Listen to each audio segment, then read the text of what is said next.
Please welcome first daughter, Ashley Biden.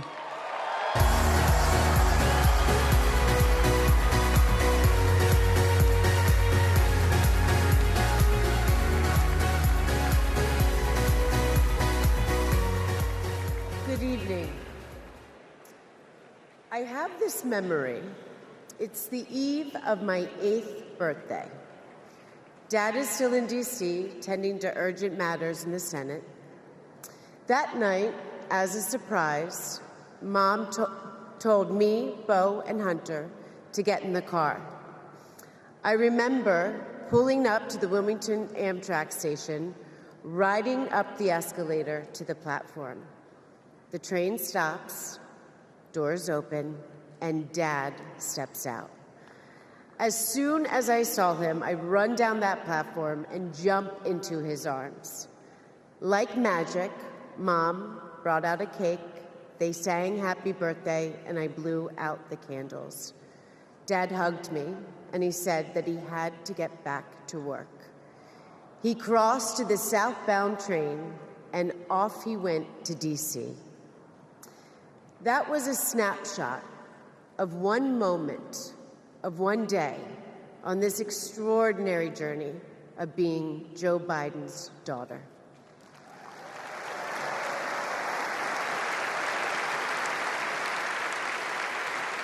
Joe Biden is the OG girl dad. He told me I could be anything and I could do anything. As a child, I would sit on the leather chair in his office doing my homework, and he would sit next to me doing his work, drafting the Violence Against Women Act.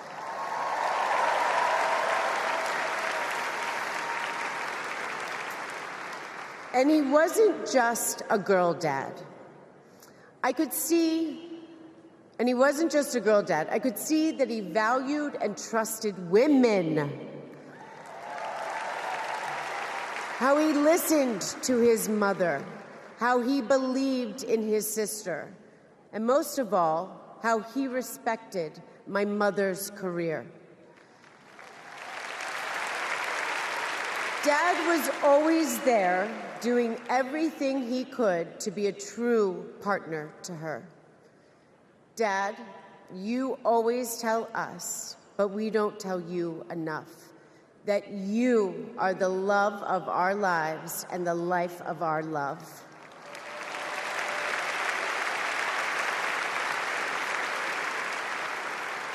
I had my wedding reception in my parents' backyard. At the time, my dad was vice president. But he was also that dad who literally set up the entire reception. He was riding around in his John Deere four-wheeler, fixing the place settings, arranging the plants, and by the way, he was very emotional. I thought that I would be a mess, but he was the one crying, and I was the one who had to comfort him. Before he walked me down the aisle, he turned to me and said that he would always be my best friend. All these years later, Dad, you are still my best friend. His example in service inspired my career. I'm a social worker in Philadelphia.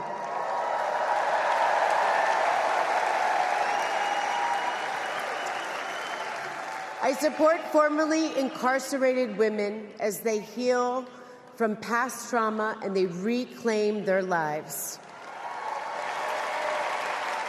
Dad always told me that I was no better than anybody else and nobody was better than me.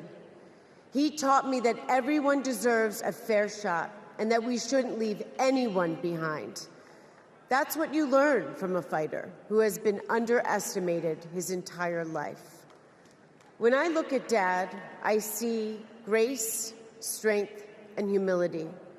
I see one of the most consequential leaders ever in history.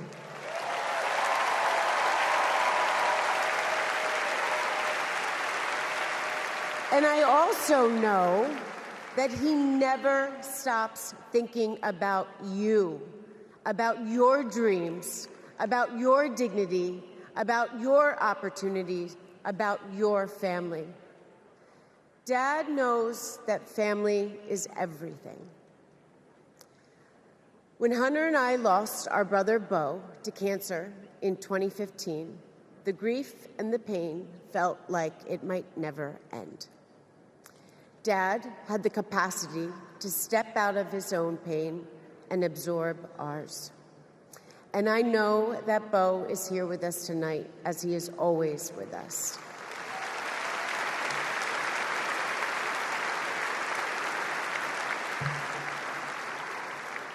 After Bo passed, I got this tattoo on my wrist. It says, "Courage, dear heart." A reminder to myself to keep going, to get back up, like my dad has always done. He has taught me that a courageous heart is a miraculous thing. A courageous heart can heal a family. A courageous heart can heal a nation, and maybe even the world. And now, this election requires the courageous hearts of all of us. In 2020, my dad selected Kamala Harris to beat Donald Trump. And he knows in 2024, she will beat Donald Trump again.